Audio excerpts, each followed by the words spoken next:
നമുക്കൊരു പുതിയ കാർ കിട്ടുന്നുണ്ട്, അൺബോക്സ് ചെയ്യാം.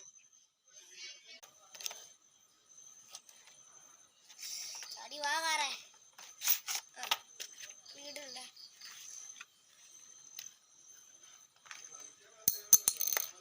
ഇതാണ് നമ്മുടെ ഗായ്സ്. നമ്മുടെ കാർ ഏതെന്ന് നമുക്ക് അറിയില്ല. നിങ്ങൾക്ക് അറിയെങ്കിൽ കമന്റ് ബോക്സിൽ നിന്ന് വിളിച്ചേക്കണേ. വണ്ടി സീനാണ്. അടിവാ ഗായ്സ്, നോക്കി പേപ്പർ മറ്റേ ബാറ്ററിയുടെ സംഭവല്ലേ. അപ്പോൾ വലിക്കാൻ നോക്കിയാലോ. ഓ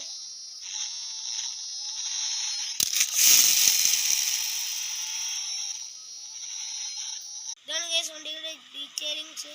വണ്ടി ഫുള്ളി മെറ്റലാണ്, അതുകൊണ്ട് വണ്ടിക്ക് വേറെ കുഴപ്പമൊന്നും വരില്ല. വണ്ടി സീനുണ്ട്. വണ്ടിയുടെ വ്യൂ.